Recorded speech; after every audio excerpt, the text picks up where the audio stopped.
Entonces, aquí tenemos el ejercicio 2, en el que me dicen, bueno, aquí me dice problema 3, pero solamente porque era el problema 3 de una prueba.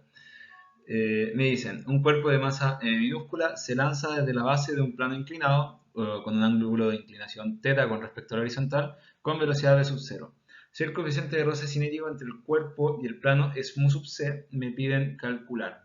1, el diagrama de cuerpo libre del objeto. Después, en la parte 2 me piden la distancia recorrida hasta que el cuerpo alcance su altura máxima. Y luego, por último, en la parte 3, me piden la velocidad con la que vuelve al punto de partida, para lo cual desprecie cualquier efecto del roce estático. Ojo, estático.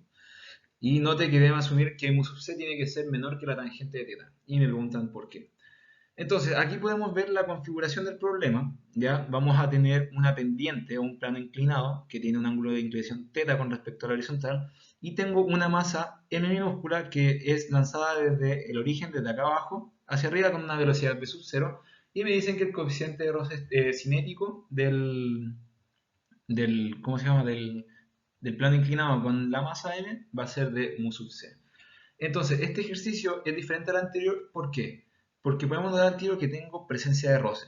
Y nosotros sabemos que cuando existe presencia de roce, no voy a tener una conservación de energía. Entonces, ¿cómo puedo trabajar yo la energía con presencia de roce? Eso es lo que vamos a ver específicamente en este ejercicio. Entonces, vamos a partir primero con el diagrama de cuerpo libre de la masa M mayúscula. Aquí les puse un dibujo, ¿ya? En el que pueden observar directamente cómo se comporta durante el ejercicio de la masa M. Y bueno, el diagrama de cuerpo libre es bastante sencillo. Tenemos tenemos la masa M, ¿ya? Vamos a tener un peso que va a ir mg hacia abajo, ¿sí? Vamos a tener una normal que va a ser perpendicular a la superficie de contacto, que va a ser perpendicular al plano inclinado, por lo tanto tiene que ir hacia arriba y hacia la izquierda. Y vamos a considerar una fuerza de roce que va a ser F y que tiene que ir contra el movimiento.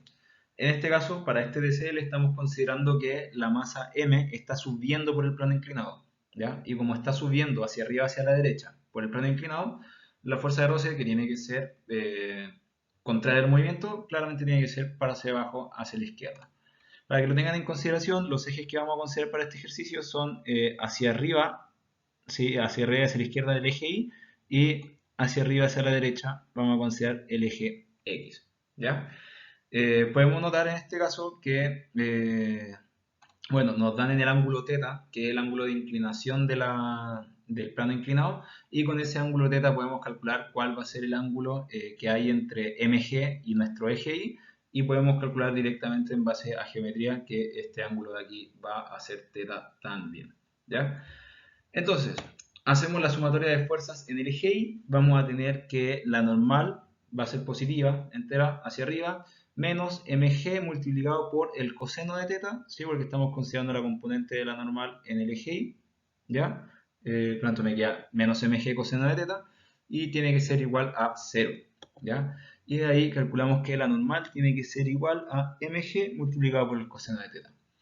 Y bueno, si hacemos una sumatoria de fuerzas en el eje X, me va a dar que menos la fuerza de roce menos mg multiplicado por el seno de θ, que esto mg seno de θ es la componente en el eje X del peso, tiene que ser igual a la masa por aceleración, ¿sí?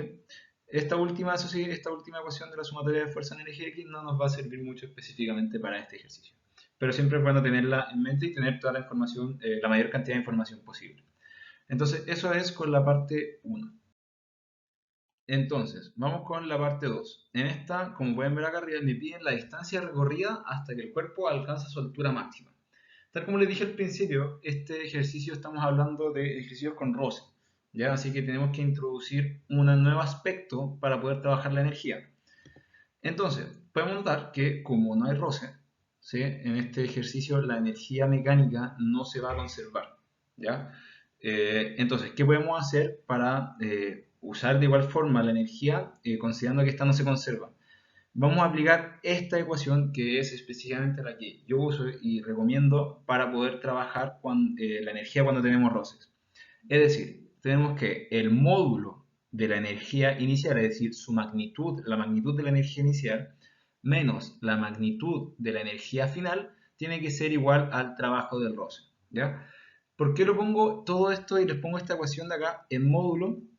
Bueno, lo que pasa es que a lo largo de los semestres y los semestres pasados, lo que pasa con muchos alumnos con esta ecuación es que muchas veces se confunden con los signos, ¿ya? Entonces, para que no se confundan con los signos, mi recomendación es que siempre usen esta en la que consideramos solamente las magnitudes. Y si se dan cuenta, efectivamente tiene mucho sentido. ¿Por qué? Porque nosotros sabemos que cuando hay roce hay pérdida de energía, ¿ya? Si hay pérdida de energía, la energía inicial, ¿sí? Siempre va a tener que ser mayor que la energía inicial, perdón, que la energía final, si es que hay pérdida de energía, ¿claro?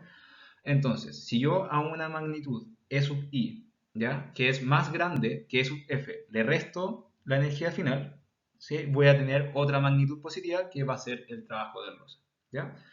Es decir, tenemos que la magnitud de la energía inicial siempre va a ser mayor que la magnitud de la energía final y esto va a ser igual a el trabajo del roce. ¿Sí? O podemos establecer que el trabajo del roce va a ser igual a, o la magnitud del trabajo del roce va a ser igual a la diferencia entre la energía inicial y la energía final. ¿Ya? Entonces, ahora me están pidiendo la distancia recorrida hasta que el cuerpo alcance su altura máxima. Entonces, lo que vamos a hacer ahora es aplicar la ecuación que les mostré en la diapositiva anterior y vamos a calcular cada una de sus tres componentes.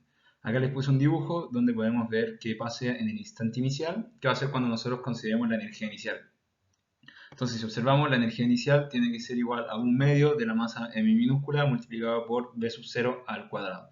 ¿Por qué? Bueno, porque me dicen que en el inicio tiene una velocidad b sub 0 y que no tiene altura. O sea, vamos a considerar como que el origen está acá abajo en el suelo y como parte de ahí la masa m, consideramos que no tiene altura. Ya, así que esa va a ser la energía inicial. Para la energía final, vamos a considerar cuando el cuerpo alcanza su altura máxima, ¿ya? Es decir, cuando el cuerpo, acá pueden ver un dibujo que le hice, cuando la masa m va a llegar a un punto en el que no se va a seguir moviendo hacia arriba, es decir, se va a quedar justo en ese punto de ahí y luego va a caer. Pero lo que a nosotros nos interesa va a ser esta posición, la posición a la que está esta masa m. Entonces, tal como pueden ver, yo les puse dos componentes, ¿ya? Para esta posición, que es cuando alcanza su altura máxima, es decir, que en este punto la masa m no va a tener velocidad, ¿ya? Porque si tuviera velocidad seguiría avanzando, y como yo quiero que sea el punto máximo, no quiero que tenga velocidad, podemos ver que yo le di dos valores. Le di el valor a la altura a la que está la masa m, le di el valor de h, ¿ya? Y la distancia que recorrió, que es lo que me están preguntando, ¿ya? Que es la distancia recorrida desde el origen hasta donde está la partícula o donde está el cuerpo de masa m, va a ser la distancia que yo le puse con valor d, ¿ya? Es decir, a mí no me están preguntando por la altura máxima, me están preguntando por la distancia recorrida d, que es todo este tramo que está acá marcado en el dibujo. Entonces, la energía final, si nosotros la escribimos, va a ser igual a la masa multiplicado por g multiplicado por la altura a la que está. Es decir, va a ser la altura h. Pero insisto, a mí no me están preguntando por la altura, a mí me están preguntando por la distancia recorrida. Entonces, ¿qué tenemos que hacer? Aquí tenemos que hacer uso de variables de funciones trigonométricas. Es decir, sabemos que el seno de teta, acuérdense que teta es el ángulo de inclinación del plano inclinado, es decir, teta va a ser este ángulo que estoy marcando acá en negro, ¿sí? El seno del ángulo teta va a ser igual al cateto opuesto, que va a ser en este caso h, ¿sí? Dividido en la hipotenusa, que va a ser d. Así que establecemos que h va a ser igual a d multiplicado por el seno de teta. Así nos queda que la energía final va a ser igual a m multiplicado por g multiplicado por d por el seno de teta. ¿Ya? Es decir, ahora ya no tenemos h, sino que tenemos lo que me estaban pidiendo, que es la distancia d. Luego, aquí, además de calcular la energía inicial y la energía final, tengo que calcular cuál es el trabajo del roce, ¿ya? Yo le había dicho que el trabajo, al principio del ejercicio 1, se define como el producto punto entre la fuerza y el desplazamiento, ¿ya? Específicamente, el trabajo del roce se va a comportar como menos, ¿sí? El trabajo del roce siempre va a ser negativo, ¿ya? Ojo con eso, el trabajo del roce siempre tiene que ser negativo, va a ser igual a menos la fuerza del roce multiplicado por la distancia que se recorrió, ¿ya? Por lo tanto, en este caso, si se recorrió una distancia d, el trabajo que efectuó el roce, en este caso el roce dinámico, va a ser igual a la fuerza de roce, o va a ser menos la fuerza de roce, multiplicado por la distancia d, ¿ya?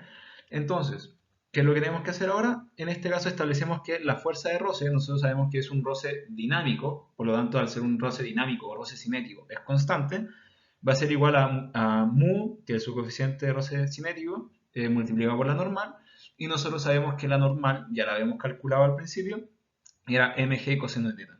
Así que establecemos que la fuerza de roce va a ser igual a mu multiplicado por mg por el coseno de teta.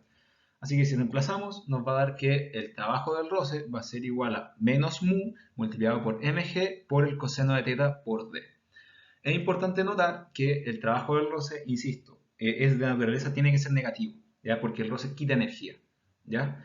Y bueno, ¿qué es lo que nosotros hacíamos para insertarlo en la fórmula? En la fórmula que yo les presento, ya para que no se confundan con los signos, lo que hacemos es, llegamos y calculamos el valor absoluto del roce, ¿ya? Es decir, lo hacemos positivo y tenemos que el valor absoluto o la magnitud de la fuerza de roce tiene que ser igual a mu por mg por el coseno de teta por d. Es decir, este signo de acá, el signo menos que teníamos antes, se lo quitamos, ¿ya? Y nos quedan puras constantes positivas, porque sabemos que mu es positivo, la masa es positiva, g es positivo, coseno de teta tiene que ser positivo, y d también es positivo, ¿ya? Así que calculamos el trabajo del roce, que lo voy a repetir, el trabajo del roce es menos la fuerza de roce multiplicado por el desplazamiento, ¿sí? Y bueno, una vez que hacemos el reemplazo y obtenemos el valor, calculamos su magnitud con valor absoluto. Entonces, una vez que ya calculamos las tres componentes, ¿qué hacemos?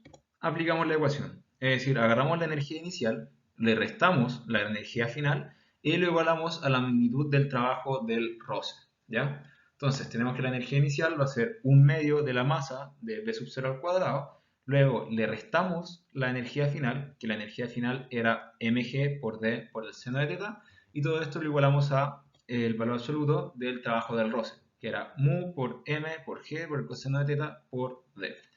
Entonces podemos notar al tiro que las masas m minúscula se nos van a ir, tal como podemos ver acá. Y a mí lo que me está interesando ahora es calcular cuánto vale la distancia d, ¿ya? Entonces voy a apuntar a la derecha todo lo que tenga d. Entonces nos va a quedar que b sub 0 al cuadrado dividido en 2 va a ser igual a d multiplicado por g, factor de mu coseno de teta más seno de teta, ¿ya? Y lo único que hacemos es despejar cuánto vale d y nos da que la distancia máxima d es igual a b sub 0 al cuadrado dividido 2g, factor de mu coseno de teta más seno de teta.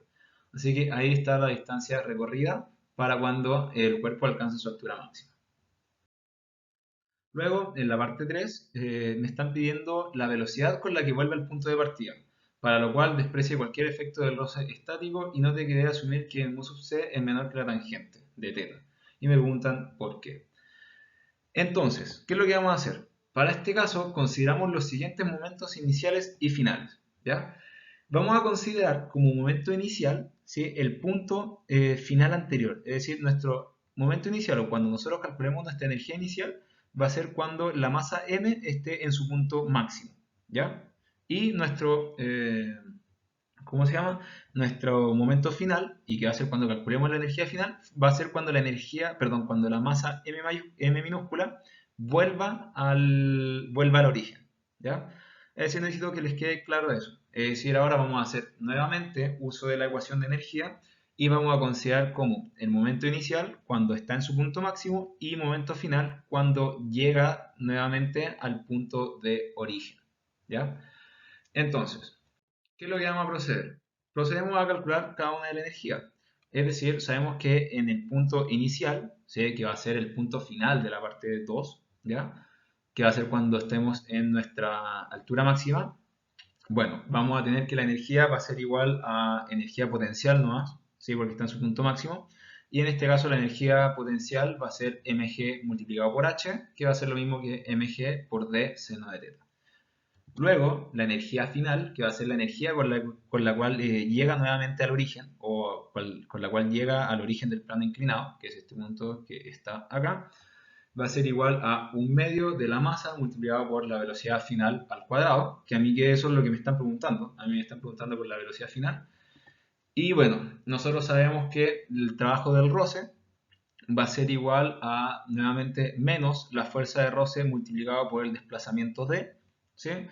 Y sabemos que la fuerza de roce va a ser igual a mu sub c multiplicado por la normal, ¿ya? y sabíamos que la normal era mg coseno de teta. Así que el trabajo del roce nos va a quedar como menos mu sub c multiplicado por mg coseno de teta multiplicado por d. Si se dan cuenta, es el mismo trabajo que teníamos en la parte 2, ¿ya? Y bueno, si le calculamos el valor absoluto para poder meterlo en la fórmula que les había dado y que no tengamos alguna complicación con los signos, nos va a quedar que el trabajo del roce va a ser igual, el trabajo entonces en magnitud, va a ser igual a mu sub c multiplicado por mg por coseno de teta por d. Entonces, ¿qué hacemos? Aplicamos la ecuación necesaria y vamos a tener que la energía inicial, que era mg de seno de teta, ¿sí? Que era cuando estábamos en el punto máximo, menos la energía final, que va a ser cuando volvemos al origen, que va a ser un medio de la masa por la velocidad final al cuadrado, tiene que ser igual al valor absoluto del trabajo del roce, que era mu sub c por mg por el coseno de teta por d. Acá podemos notar que las masas m se nos van a ir nuevamente, ¿ya? Y nos va a quedar que, bueno, haciendo un despeje considerablemente rápido, nos va a quedar que la velocidad final va a ser igual a la raíz de 2g multiplicado por d multiplicado por el seno de teta menos mu sub c por el coseno de teta, ¿ya? Acá, en verdad, si me están preguntando por la velocidad final, con esto es suficiente, ya porque nosotros la distancia de ella la habíamos calculado. Pero ahora, para efectos prácticos, vamos a despejar, ¿sí? Perdón, vamos a reemplazar cuánto vale d. Nosotros sabemos que d, que era lo que habíamos calculado en el punto 2, era b sub 0 cuadrado dividido en 2g factor de seno de teta más mu sub c coseno de teta. Y esto solamente para dejarlo más bonito, pero se nos van a ir estos 2g de acá, ¿sí? Y nos da que la velocidad final va a ser igual a b sub 0 multiplicado por la raíz de seno de teta menos mu sub c coseno de teta dividido seno de teta más mu sub c coseno de teta, ¿ya? Entonces ahí tenemos el valor de b sub f. Pero a mí también me estaban preguntando que tenemos que asumir, como pueden ver si ven nuevamente la pregunta acá arriba, me dice, debe asumir que mu sub c es menor que la tangente de teta. Y me preguntan por qué. Bueno, ¿por qué? Si nosotros tenemos que la velocidad final es esto, notamos que esta parte de arriba, que es el seno de teta menos mu sub c coseno de teta, tiene que ser diferente, perdón, tiene que ser mayor que cero, ¿sí? Porque si fuera menor que cero, todo esto se nos indetermina, ¿sí? Se nos hace imaginario. Así que para que no sea imaginario, tenemos que hacer que lo de arriba sea mayor a cero. Así que establecemos que el seno de teta menos mu sub c coseno de teta sea mayor a cero. Y ahí llegamos a que la tangente de teta tiene que ser mayor que mu sub c. Es decir, si es que la tangente de teta es mayor que mu sub c, no se nos va a indefinir. Y eso es este ejercicio 2. Que es lo que me importa especialmente de este ejercicio, es que sepan manejar la ecuación que relaciona el trabajo del roce, la energía inicial y la energía final, ¿ya? Ojo que es importante que la ecuación que yo les puse con los valores absolutos es la que yo uso, ¿sí? Y la trato de enseñarles para que haya la menor cantidad de fallos por signos, que en verdad muchas veces pasa, ¿ya? Así que si aplican esa ecuación directamente como está, no deberían tener ningún problema.